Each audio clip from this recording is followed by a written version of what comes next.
What's going on, everybody? The No Huddle Show. I am Eliot Shorr-Parks here with Zack. And Zack, I don't know about you, but so far training camp, it's been an emotional roller coaster for me. And I'm sure it has been for Eagles fans as well. So I'm excited to kind of get back in front of the microphone, get a little therapy going, and talk about what these first 6 practices have been like down at the NovaCare.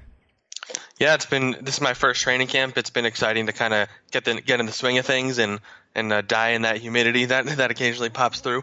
Yeah. But yeah, it's been fun. There's been good crowds pretty much every day, and there's surprisingly a decent amount to talk about considering how few holes they have on this roster.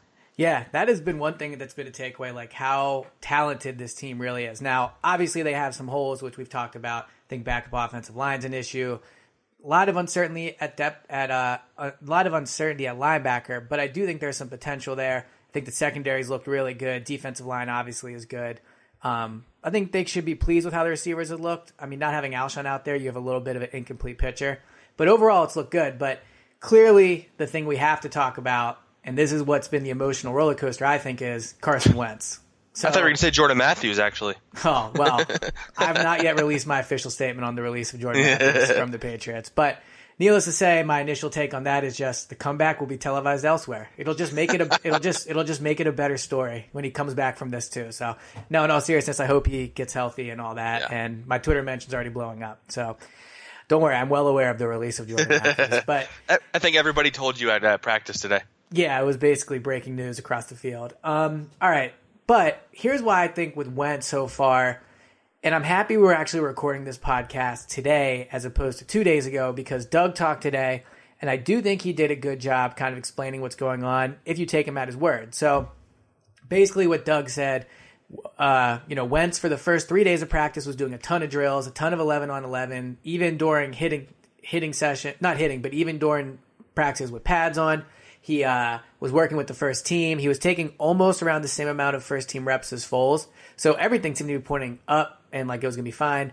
And then the last 3 days, he's seen a dramatic cut in his snaps. He only took 8 today, no 11 on 11s. He took, I think, a total of 12 over the last 2 practices and no 11 on 11. So, I do think that it was starting to show, okay, maybe this guy isn't 100% healthy.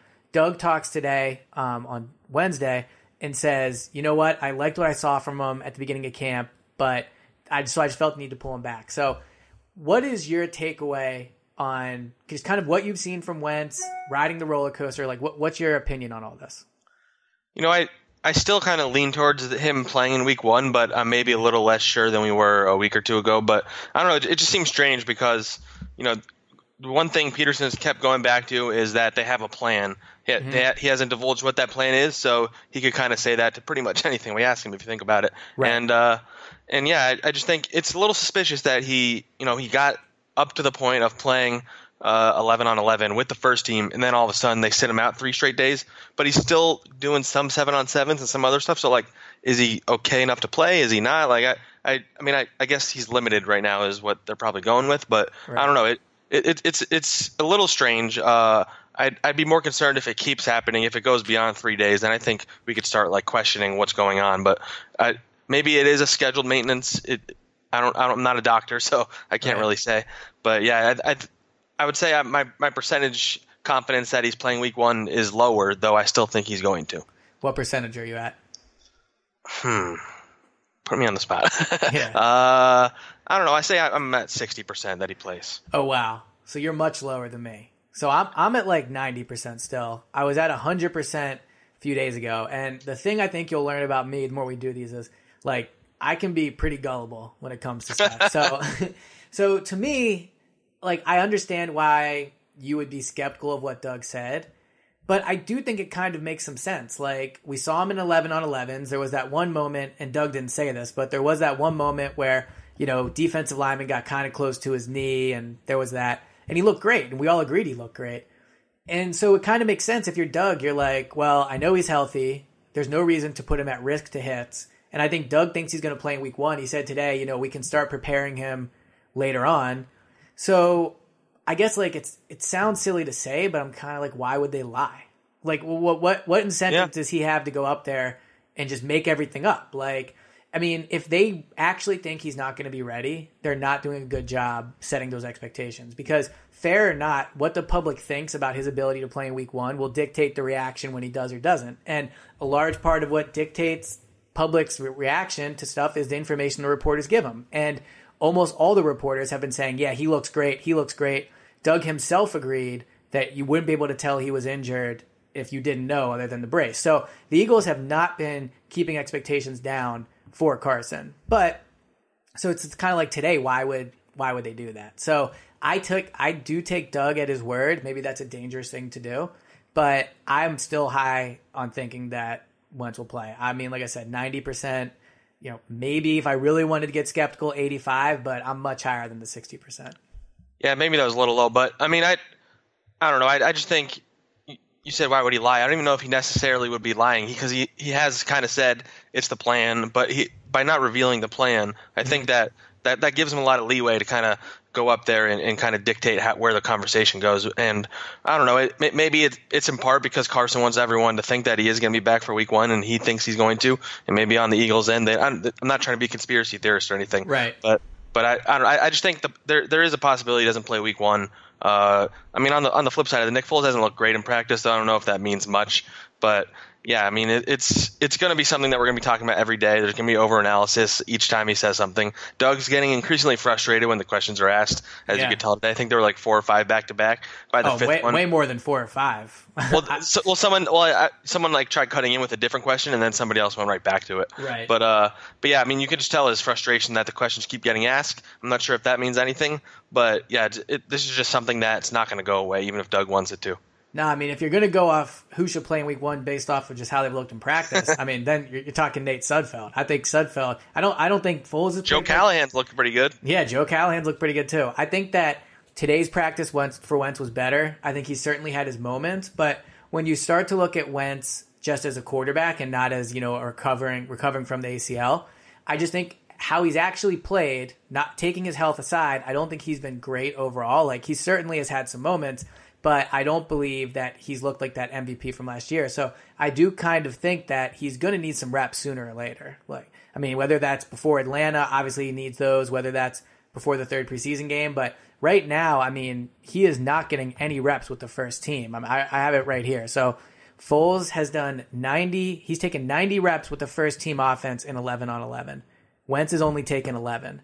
Overall, Foles has taken 128 reps with the first team offense. Wentz has taken 23. Now, obviously, like first team offense can be a bit of a vague term because they do shuffle those guys in and out. Yeah. But I mean, the reality is Wentz isn't getting a ton of reps with the guys that are going to play in week one. He's not getting almost any reps with the first team offensive line. And so I do think sooner or later that could end up being an issue. Yeah. I mean, it's just going to be, if it will, I think we'll learn a lot based on if he goes tomorrow or not, because 4 straight days is quite a bit.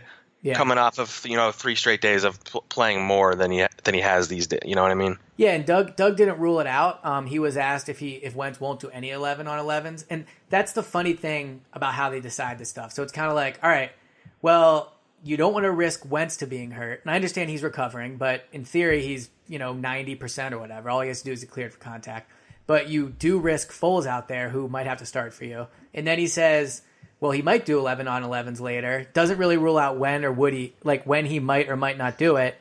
But so it's like, so you're willing to risk him for contact tomorrow, but potentially on Thursday, let's say, but you weren't on Wednesday. Like, so I'll just be very interested to see how they handle this because although I'm not as skeptical as some people are and I have a higher percentage than you do, it is still kind of weird. So I think it's obviously something worth keeping track of. But we have a lot to talk about besides Wentz because even though it's one of the biggest storylines, there's a lot going on with this team. And I wanted to kind of kick off. We're going to do a few different things, but the first thing I wanted to do was we have a question from a listener who left a review. And if you're listening on YouTube, go subscribe. If this is your first time listening, hit that subscribe button. We're on Spotify. We're on the Apple App Store. We're on all the different places you can get podcasts from. So go subscribe and then leave a review. We'll answer it on the podcast. This one is from Julius Bernard, and it is, which one of our running backs or wide receivers will have the best season? Do you want to take that first, or do you want me to? Wait, say that again. Which one of our running backs or wide receivers will have the best season? Is that what he said? Is that what he asked? Yep. Yeah. Okay. Oh, that's a good question. The first name that comes to my mind, if I'm just basing it off training camp, I would say Nelson Aguilar. I think maybe that's extreme because he is the number 2 receiver technically, but we don't know Alshon's health, and I just think he just seems like he's got.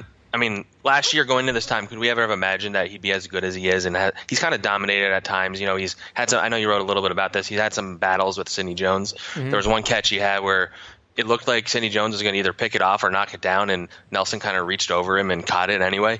And he's just playing with a confidence that I don't think we saw a couple of years ago when he was already being called a bust. And I think he's a favorite target of both Nick Foles and Carson Wentz. And I just think he could be in store for a really good season, especially if Alshon Jeffrey is banged up for some or most of the year. Through the first 6 days of camp, Aguilar has 19 catches, the most of anybody on the roster regardless of position. He has been targeted 22 times, the most of any position on the roster, and he has 4 touchdowns, more, which is tied with Goddard for the lead on the team, and considerably more than everybody else. So he has absolutely dominated. I'll take a running back because I do agree with you on Aguilar. It's interesting because I think the easy answer is Ajayi, but you know the Eagles haven't run the ball a ton so far. I mean, you just don't run it as much in training camp practices. But Ajayi has 9 carries, Clement has 9 carries, and Sproles has 7 so far. So it's been pretty evened out. But they're throwing the ball to Sproles and Clement way more. So I think by the end of the season, although I do believe Ajayi is going to be in for a big year, I think that Clement might end up with more total yards and maybe more touchdowns, but I think it's very tough to tell. I think, again, you're going to see a backfield that is pretty evenly distributed, even though they're calling Ajayi the number 1 back. I think in training camp we've kind of learned that they're still going to go with that running back by committee. So, I agree on Aguilar, and I'll go with Ajayi, and I'll go with Clement, a running back. Do you agree with Clement, or? I don't know. I would say no, just because of I personally have just been so surprised. Maybe I shouldn't have been. It's a rookie move. I've been so surprised about how Darren Sproles has looked. Yeah. And I know it's just a couple days of training camp, and they only had live hitting one day. But I just think he's going to play a little bit of a bigger role than maybe people realize. So I'm not sure what that means for Clement, or if that cuts into Clement, or if that cuts into Jay Ajayi. But in my gut, I feel like it cuts into Clement's touches, although he will be the future of their backfield. So it'll be interesting to see how they handle that dynamic as it gets later in the season. Yeah, when the Eagles first brought Sproles back, I tweeted that I think he might lead the running backs in snaps. And I've come off that a little, but I think your point is a good one. Like he's going to be on the field, he's going to play, and they like him so much in passing downs. They love him on third downs. They love him in the hurry up offense. So I do think there's still a chance you see these snaps pretty evenly distributed. So, all right, if you're listening, go leave a review and a question, and we can answer it next week on the pod.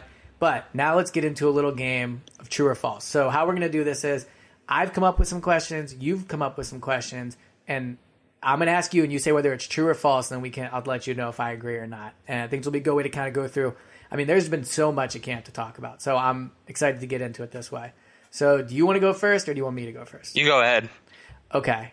So I'll keep it with the running backs here. True or false? The Eagles will be keeping 5 running backs on the 53-man roster. I say false. All right. Why? I could see why they would, but I'm not sure that they've had 5 guys who look ready to play for this team right away. I think it seems pretty clear that Donnell Pumphrey's the number 4 guy as of right now. I think he has the highest ceiling out of the group that he's battling with Wendell Smallwood, Josh Adams, and Matt Jones. And I say 4 because I think they keep 4, and maybe they put Josh Adams on the practice squad because I think they like him quite a bit, even if he's been banged up. Mm-hmm. And I know they rotate running backs a lot, and I know they started last year, I think, with 5 running backs, but I don't think that lasted very long. And I don't know. I just think they have such a solid top 3, and then you have the 4th developmental guy and a practice squad guy, and I think that's plenty. I don't think in the modern NFL you need to have 5 running backs on your roster, and I think they could pick somebody up who gets cut off the scrap heap at some point if they have to, if somebody gets hurt again. So I don't feel strongly about this, but I'm leaning towards him taking 5 because obviously you're going to have Sproles, Ajayi, Clement, and then I agree with you, Pumphrey's number 4. So when you get to the 5th spot, you have Josh Adams, Wendell Smallwood, and Matt Jones as your options there. Wendell Smallwood has touched the ball a ton at training camp, and I don't know if that's just because he's kind of like the sacrificial body that they don't want to risk the other guys to injury. but I think he's looked pretty good. He's a special teams player. Like you mentioned, they did start last season with 5. I'm trying to think how long they had him. I guess they signed Kenyon after Sproles got hurt, so I think they were with 4 most of the season. But I think you can make the argument now that you have Pumphrey and Wendell Small can help you on special teams, or if Josh Adams has a really good training camp, he could potentially be on there and saved. But I think he's more heading towards IR. I agree with your point that there's not a 5th one where you say, okay, we got to keep him. But I feel like one way or another, they're going to end up with 5, with how much I think they're going to run the ball, how much they're going to target their running backs in the backfield. I think they end up with a way to keep 5. All right. I like it. All right. So my turn. Let's see. I'll go. Let's see. Let's true or false. Dallas Goedert catches 5 touchdowns this season. Ooh, I think that's a pretty easy one. I'm going true, without a doubt. I think if you would have asked me true without or false, a doubt, really. Well, I'll take you one further. I think if you would have asked me true or false, Goddard catches more touchdowns than Ertz, I think that would have been a little bit of a question as well. I mean, they have been targeting Goddard a ton at training camp. He had 5 touchdowns on Wednesday, I believe. Yeah, he had very good practice on Wednesday. He catches almost everything thrown his way, and it's really impressive the way he's able to move his body, kind of contort his body to come down with the ball. I think you're going to see a lot of 2 tight end sets. And the thing about Ertz is, I mean, again, so I do agree, true, that he's going to catch more than 5 because I think they're going to target him a ton in the red zone. They started to target Ertz more last year in the red zone. I think he finished with 8 touchdowns, maybe a little less. But I think he did have. No, I think Aguilar had 8. But he had a better year touchdowns-wise than he has in the past. But Trey Burton had 5 last year, and he barely played. So I think that Goddard is going to end up with 5.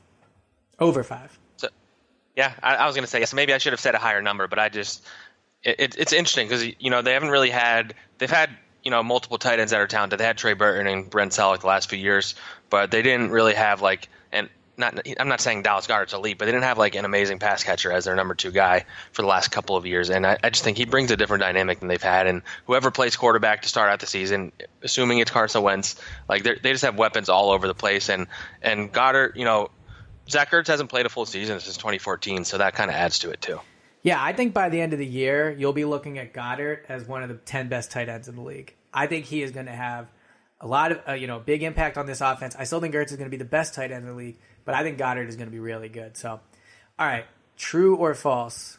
The Eagles will have at least 2 punters kick for them in a game from here on out. So, either in the preseason or in the regular season, they will have someone other than Cameron Johnson punt for them this year. In addition to Cameron Johnson, you're saying? Correct. So Cameron Johnson's one, because I'm assuming he'll make it to at least the first preseason game and he'll punt there.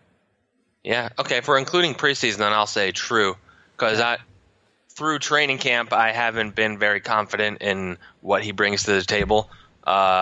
He's shanked quite a few punts. I know he's pretty inexperienced, and it is a little weird that they haven't brought in a veteran, but maybe they just want to try out guys at other positions. Yeah. I wouldn't be surprised if they brought Donnie Jones back if they're not confident in Cameron Johnston, and I could see that happening right before the season, during preseason, or even after a couple weeks when if and when Johnson struggles. Yeah, that's the weird thing about them not bringing back Donnie Jones is that, I mean, if it's about the money, we're talking like $400,000 or $500,000 difference, maybe a little more. But even if it's like $1 million difference, this is a team destined to win. They're built to win now. They're coming off the Super Bowl title. A bad punter, and I'm not saying Cameron Johnson is a bad punter, but a bad punter can really make things get ugly really quickly. Like, you can't hide a bad punter. So I don't think Johnson has looked as bad in camp as other people do. From what he said, the coaches are very happy with how he's kicked. They haven't brought someone else in, so they must be pretty happy. So I'm going to say false. I think Johnson ends up holding on to this job, and if he can get into week 3 or 4, I think he's good to go at that point. So I'm going to say false. I think that Cameron Johnson does win the job this year. All right, fair enough. Exciting stuff. We got punter debates going on. Exactly, I love it. Must be training camp. Okay, yeah. All right, then I got an interesting one. All right, true or false? Okay. If the cut down, if the roster cut down was today, the Eagles would keep 7 cornerbacks. So this isn't factoring in if they trade somebody away, but if the season were to start tomorrow, they keep 7 corners. Okay, so your 7 would obviously be Mills, Darby, Jones, Rasul, Avonte Maddox. That's 5. So and just corners. Then Bowsby and it could be anybody, but Bowsby and Killings were the 2. Okay, so you're not including safeties in this, just to be clear. No, just corners. Okay, well, I'm going with false then, because I think that they'll keep at least 5, and then I think the debate will be whether they keep Bosby or Killings. Bosby's played well, but I think even just the last 2 days, and especially on Wednesday, you really saw Sidney Jones kind of start to take off, look good, and get a majority of those snaps at nickel. I think he is actually going to end up playing on the outside, and Jalen Mills will move into the nickel, but regardless, they'll both be on the roster. The top 3 guys in terms of snaps are going to end up being Sidney, Jalen Mills, and Darby. Again, we're working in a world where there's no trade here. So you have the 5. I think they might keep one more, but I don't think there's any way they keep both of them. Even though at safety, you can make the argument, like maybe you don't need to keep 4. But, yeah, I think they're going to keep 6. Yeah, you kind of just said what I was thinking. Again, if this is like a weird scenario where the season's tomorrow, but I think it's entirely possible they don't keep as many safeties, and I think they really like Killings and Bosby. I know, Bosby hasn't been as consistent. He's like 25, and he's technically like the veteran of the group of corners, which is kind of crazy. Or not the veteran, but the oldest, I should say. And I think they like Killings quite a bit. I think he was banged up a couple of days. I think they like him quite a bit. So I just think corner is such a valuable position in the NFL right now, and if they're not that confident in the safeties behind Malcolm Jenkins and McLeod, I think Trey Sullivan's only been the one that's like stood out really. They could sign Corey Graham, of course, and he can play corner as well. But I think they like those guys more than people realize. Yeah, the only counter I would make is I think it'd be pretty easy to get DJ Killings back on your practice squad, assuming he still has eligibility. That's fair. But yeah, no, I think 6 is the real question here. I think 7, you would have to not be happy with your safeties. And as you mentioned, I mean, maybe they do view Corey Graham, if they bring him back, as a kind of a guy that can play back and forth. But all right, true or false, and I've been waiting to talk about this guy, Donnell Pumphrey will have at least 1 touchdown this season. I'll have at least 1 touchdown. Interesting. Man, that's a tough one. I like that. I'll say true. Ooh, all right, you're mark it down. He's officially on the Pumphrey bandwagon. Because I said he's going to score a touchdown. He's officially on it. Go ahead.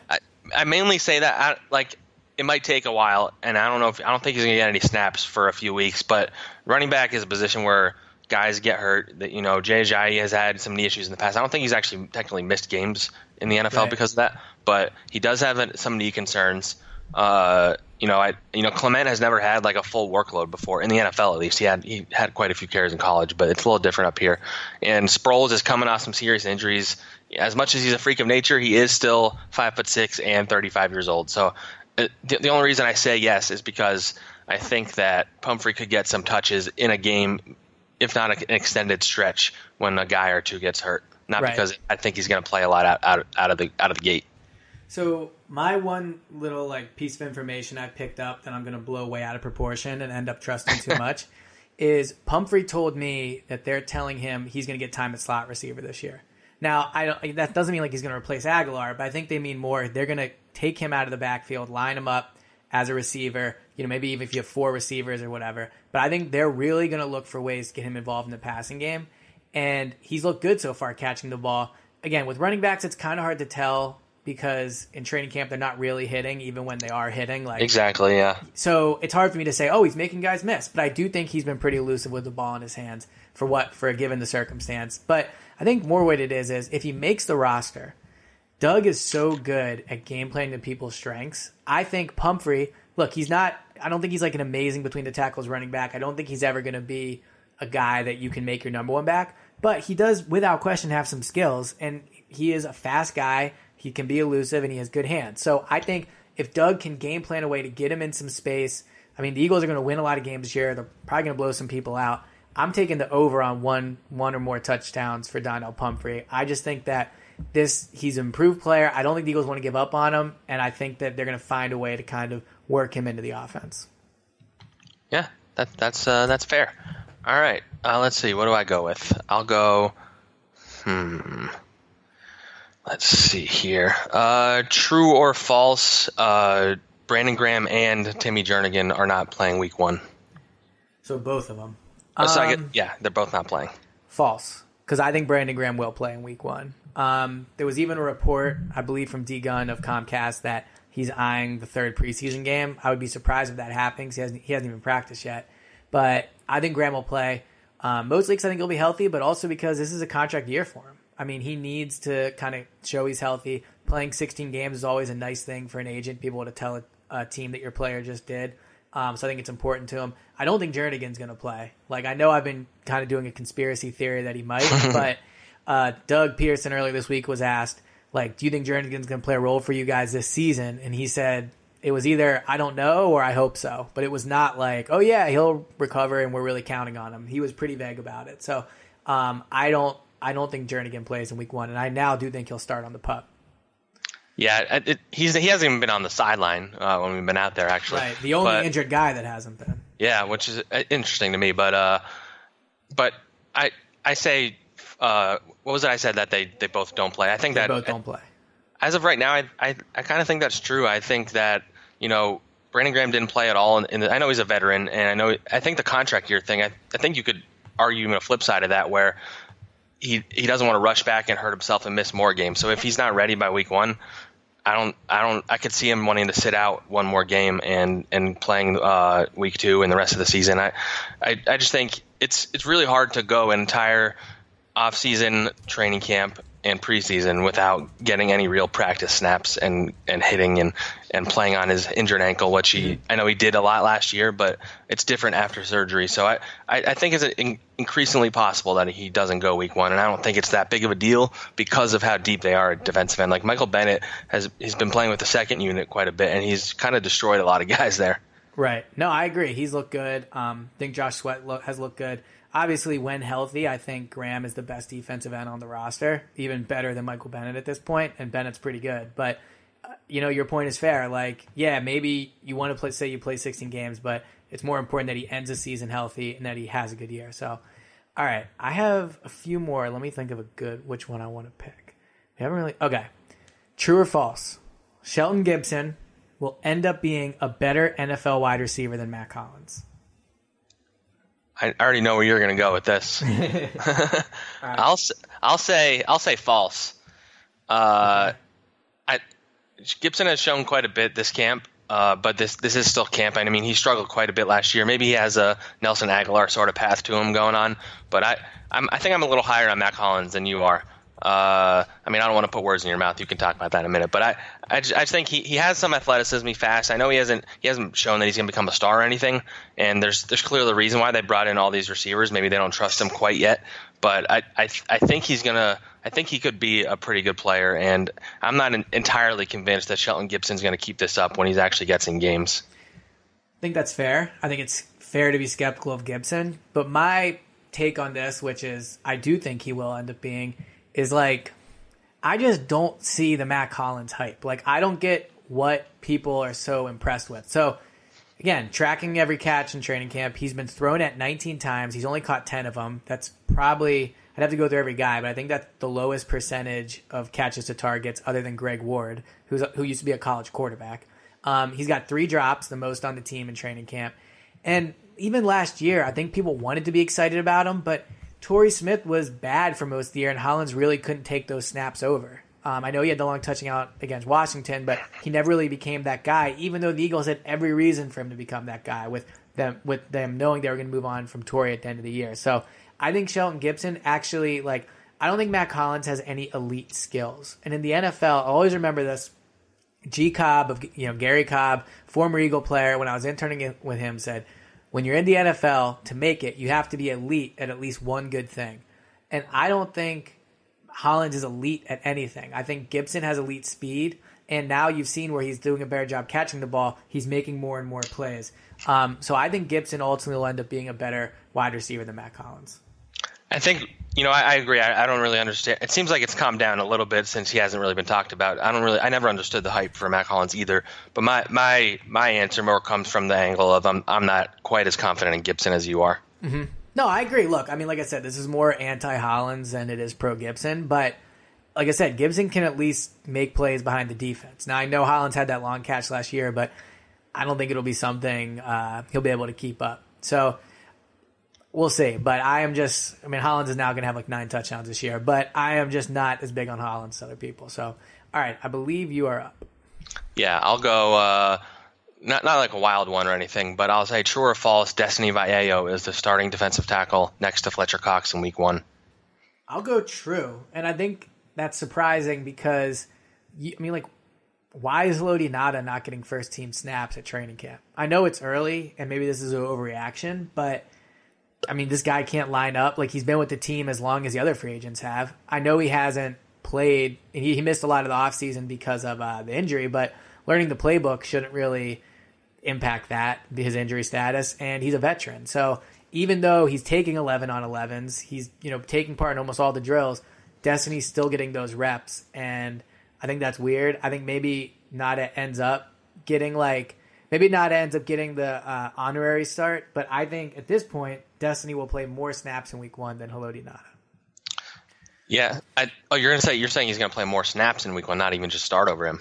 I'll say start just because, but I think, as you know, like with the defensive line, starting, they rotate a lot. Yeah, it's kind of like a weird. It doesn't really matter. It's about who plays the most. I think Destiny is going to have a bigger role in Week 1, and I'll just say he'll get the start too to go all in. Yeah, I mean, would you have ever imagined you saying that like a month ago? Well, I never thought the Nada signing was a good one. I know, so. but I mean, how high were you on Destiny Vallejo before this camp, though? I didn't even think he was going to make the roster. Exactly, that's what I'm saying. Yeah, and he's getting so many reps. I mean, he's getting them over Qualls.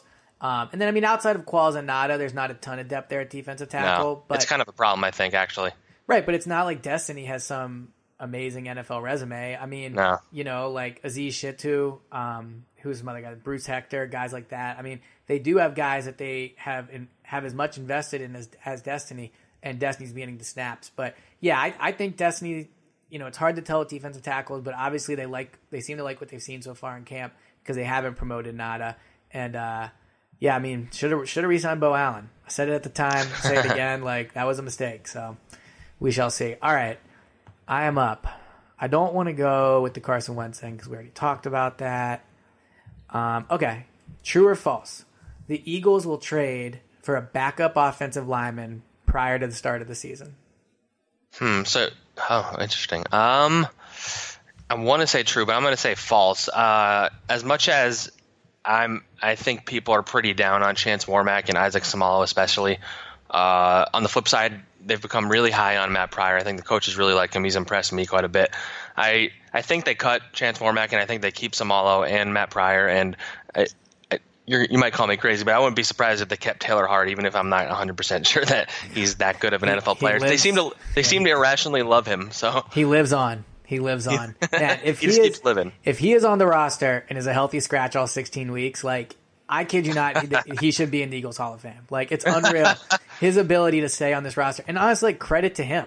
He moved to offensive tackle. He clearly has done a good job getting there. It is impressive. I mean, I know I sound like I'm mocking him, and I kind of am, but it isn't. In all seriousness, staying around the NFL is not easy, and he's been able to do that. And especially when he hasn't even been hurt. A lot of times you see these guys get into their fourth year, and it's okay, well, he's been hurt, so maybe he still has some upside.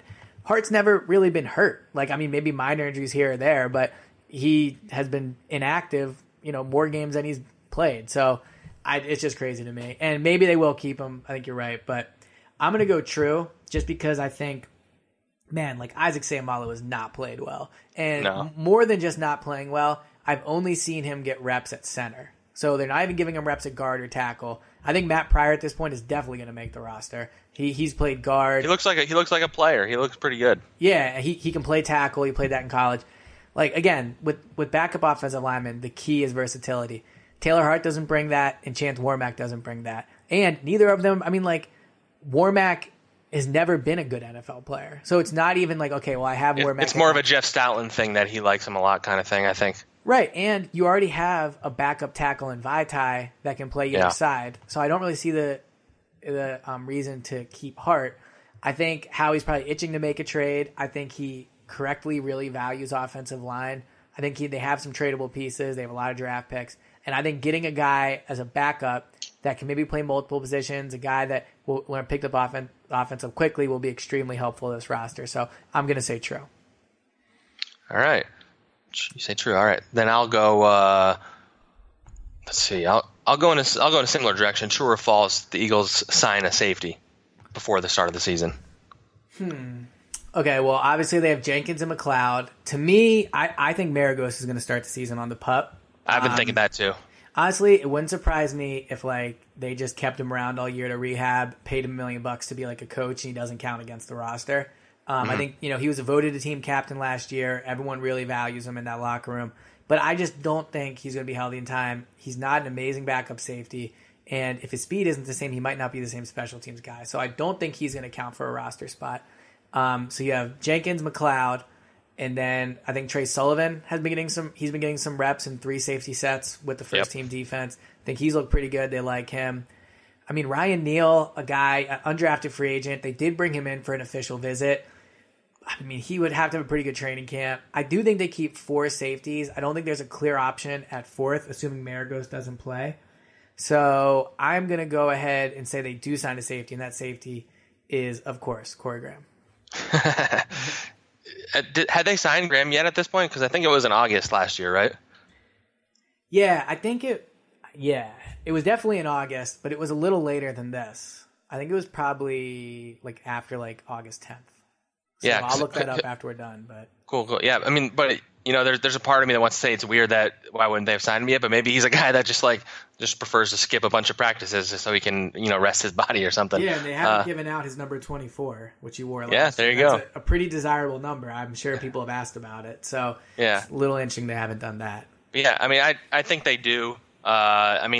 Corey Graham makes a lot of sense. There are a couple other interesting guys because the safety market was so weird this offseason. A guy like Kenny Vaccaro is still a free agent, and he has experience both at corner and safety. I think he even played more corner last year.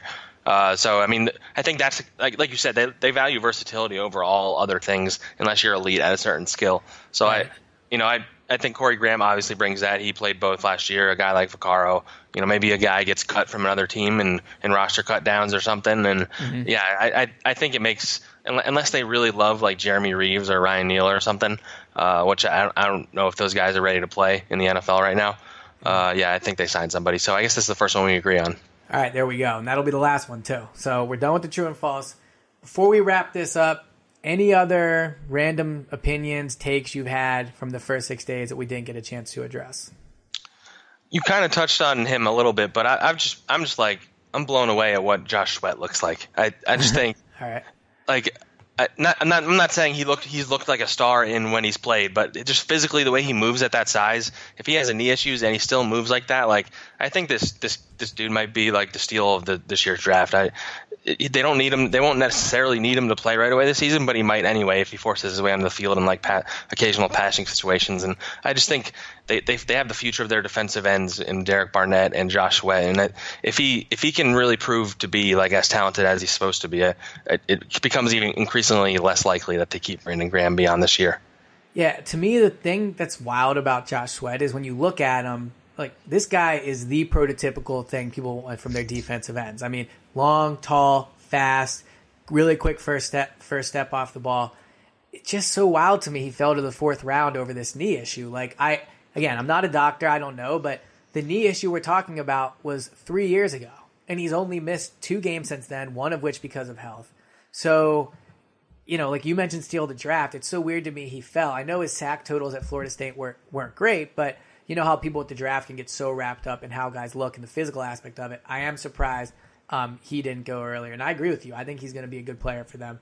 My take, I think we didn't touch on this as much, but I think this Eagles secondary, by the end of the year, I think there's going to be an argument to be made. Maybe it's not one you would win, but an argument to be made that they have the best secondary in the NFL because I think they have probably one of the best set of starting safeties. I think Sidney Jones has a ton of potential. Everyone that's listened to this podcast since day one knows I'm not that big on Ronald Darby overall, but Ronald Darby does in some ways have number 1 corner potential. He is entering a contract year. He's going to need to have a good season. So I do think that he could have a very good year. So one of my biggest takeaways that we didn't get a huge chance to talk about is just how good this secondary has looked.